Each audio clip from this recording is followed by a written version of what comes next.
Nestled within the rolling green hills of Cantabria in northern Spain lies a place of extraordinary wonder, the Cave of Altamira. For thousands upon thousands of years, this cave held a secret, a spectacular gallery of ancient art hidden from the world. Its entrance had been sealed by a rockfall long ago, preserving its contents in darkness and silence. It wasn't until 1868 that a local hunter named Modesto Cubillas stumbled upon the entrance while trying to free his dog from some rocks. He alerted a local nobleman and amateur archaeologist, Marcelino Sanz de Sautola, who owned the land. Sautola began exploring the cave, but it was his young daughter Maria who made the most astonishing discovery of all. In 1879, while her father was busy digging near the cave's entrance, 8-year-old Maria wandered deeper into the cavern. She carried a small lamp, its light flickering against the stone walls. Looking up at the low ceiling, she was the first human in millennia to see what lay there. "Mira, papá, bueyes pintados," she cried out. "Look, papá, painted oxen." What she had found was not just a few simple drawings, but a breathtaking ceiling covered in vibrant, life-sized paintings of bison.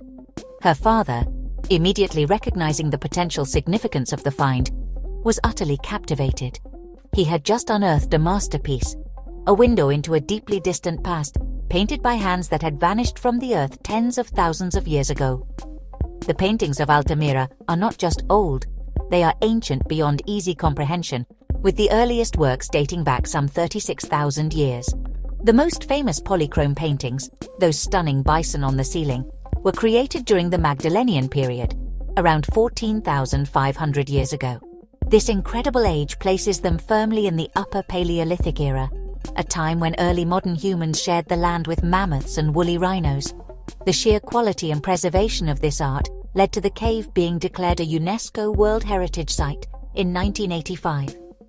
This designation recognizes Altamira not just as a Spanish treasure, but as part of the shared heritage of all humanity, a testament to the dawn of artistic expression.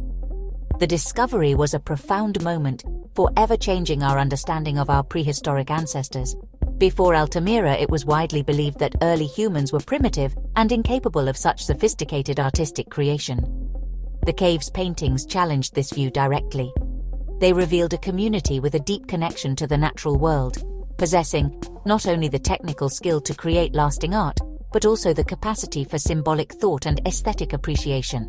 The find opened up a new field of study dedicated to prehistoric art, sending shockwaves through the scientific communities of the 19th century and sparking a quest to find other similar sites that might have been hidden away for just as long. The main chamber of the cave, often called the Great Ceiling or Polychrome Ceiling, is what has earned Altamira its nickname, the Sistine Chapel of Prehistoric Art. And what a fitting title it is. Spanning an area of about 18 by 9 meters, the ceiling is not a flat canvas but a dynamic undulating surface of rock. The ancient artists did not see this as a limitation. Instead, they used the natural bulges and contours of the stone to their advantage. A bump in the rock becomes the powerful shoulder of a bison, a curve its rounded belly. This ingenious technique gives the animals a remarkable three-dimensional quality, as if they are not merely painted on the stone, but are emerging from it, full of life and energy. The stars of this prehistoric show are, without doubt, the bison. There are around 25 of them, depicted in various poses, some standing calmly, others curled up as if sleeping or wounded, their legs tucked beneath them. But they are not alone. The artists also painted other creatures that were vital to their existence. One can find depictions of majestic red deer, a wild boar, and several horses, all rendered with an astonishing eye for detail and anatomy. Alongside these animals are mysterious abstract signs and symbols, geometric shapes whose meanings are now lost to us. There are also human hand stencils, created by placing a hand against the wall and blowing pigment over it, leaving a ghostly negative impression.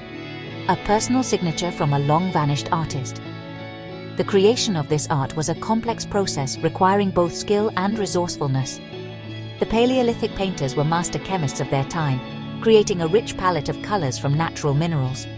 They ground up ochre to produce a range of reds, yellows, and browns, and used manganese oxide or charcoal for the deep blacks that outline the figures. These pigments were mixed with a binder, perhaps animal fat or water, to create a durable paint. They applied these colors using various tools, pads of moss or fur, primitive brushes made from feathers or animal hair, or even their own fingers. For the fine black outlines, they may have used sharpened chunks of charcoal, like a pencil. The effect is simply breathtaking. The artists used a technique known as polychromy, combining different colors within a single figure to create depth and realism. They would often fill the body of a bison with red or brown ochre, and then use black charcoal to define its mane, horns, tail, and legs.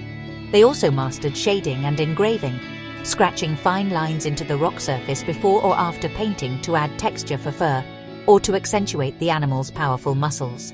This combination of painting, drawing, and engraving demonstrates a level of artistic sophistication that was, at the time of its discovery, thought to be impossible for prehistoric people, showcasing a true mastery of their craft.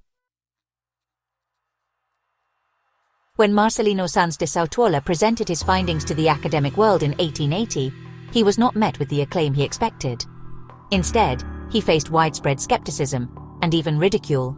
The leading prehistorians of the day simply could not accept that primitive cave dwellers could have produced art of such astonishing quality and complexity. The paintings were too vibrant, too sophisticated, too well preserved.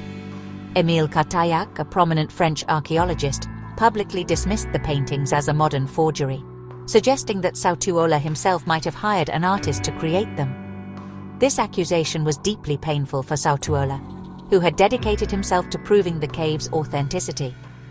The disbelief was rooted in the prevailing 19th century view of prehistoric humans as brutish and unintelligent, capable only of making crude stone tools. The idea that these same people could possess the artistic sensibility to create the masterpieces seen in Altamira seemed preposterous. The colors were too bright, the compositions too masterful. Experts argued that the paintings could not have survived for thousands of years in such a pristine state. The scientific establishment, in essence, refused to believe the evidence of their own eyes because it conflicted with their preconceived notions of the past. Sautuola died in 1888, his name tarnished, and his groundbreaking discovery largely discredited by the very experts he sought to convince. However, the truth, like the art itself, was preserved in stone, waiting for the world to catch up. Over the next 2 decades, similar examples of Paleolithic cave art were discovered in other locations, particularly in France, at sites like La Mousse, Combarel, and Font de Gaume. These new finds contained paintings of animals and engravings that were stylistically similar to those in Altamira. Crucially, some of these artworks were found in caves whose entrances were sealed with archaeological layers that could be reliably dated, providing irrefutable proof of their great age. The mounting evidence from across Europe could no longer be ignored by the scientific community. Finally, in 1902, 14 years after Sautuola's death, the tide of opinion turned. Émile Cartaillac, the same archaeologist who had so vehemently rejected the discovery, visited Altamira again. Humbled by the overwhelming evidence from other caves, he publicly admitted his error in a famous article titled Mea culpa d'un sceptique, or A Skeptic's Apology. He paid tribute to the late Sautuola and fully acknowledged the authenticity and immense importance of the Altamira paintings. Sautuola's name was finally cleared, and the cave took its rightful place as a foundational monument of prehistoric art, forever changing our perception of the creative and intellectual lives of our most ancient ancestors. The very thing that makes the Altamira paintings so spectacular, their incredible preservation, also makes them extremely fragile. For millennia, the cave existed in a state of perfect equilibrium, sealed off from the outside world with a stable temperature and constant humidity. However, after its discovery, the influx of visitors brought significant changes. The carbon dioxide from human breath, the heat from artificial lighting, and the introduction of microscopic bacteria and fungi began to damage the delicate pigments. The vibrant reds and blacks that had survived for over 14,000 years started to fade and deteriorate in just a few decades. It became clear that to save the art, the cave had to be protected from us. Recognizing this grave danger, the Spanish authorities made the difficult decision to close the original cave to the general public in 1977, reopening it with limited access for a few years before closing it for good in 2002. While this was essential for conservation, it meant that the world could no longer directly experience this masterpiece of human history. To solve this problem, a brilliant solution was devised. In 2001, a meticulous state-of-the-art replica, known as the Neo Cave, was opened in a museum complex just a few hundred meters from the original site. This replica is an exact copy of the Great Ceiling and other parts of the main cavern, recreating the art and the cave's topography with astonishing precision. Today, visitors can explore the Neo Cave and experience the wonder of Altamira without causing any harm to the original paintings. Using advanced digital scanning and artistic techniques, conservators and artists have reproduced every detail, from the colors of the bison to the texture of the rock surface. This allows hundreds of thousands of people each year to appreciate the genius of the Paleolithic artists in a controlled and sustainable way. The museum also provides a wealth of information about the people who created the art and the world they lived in, placing the paintings in their proper historical and cultural context. The original cave is now reserved for scientific research and is monitored constantly to ensure its long-term survival. The Cave of Altamira remains one of the most important archaeological sites in the world. It is more than just a collection of ancient paintings. It is a profound connection to our deepest human roots. It teaches us that the desire to create, to represent the world, and to communicate through images is not a modern invention, but a fundamental part of the human spirit. The artists of Altamira, living in a harsh Ice Age world, took the time and effort to create art of enduring beauty and power. They left us a timeless legacy, a message across the millennia that speaks of their intelligence, their creativity, and their shared humanity with us.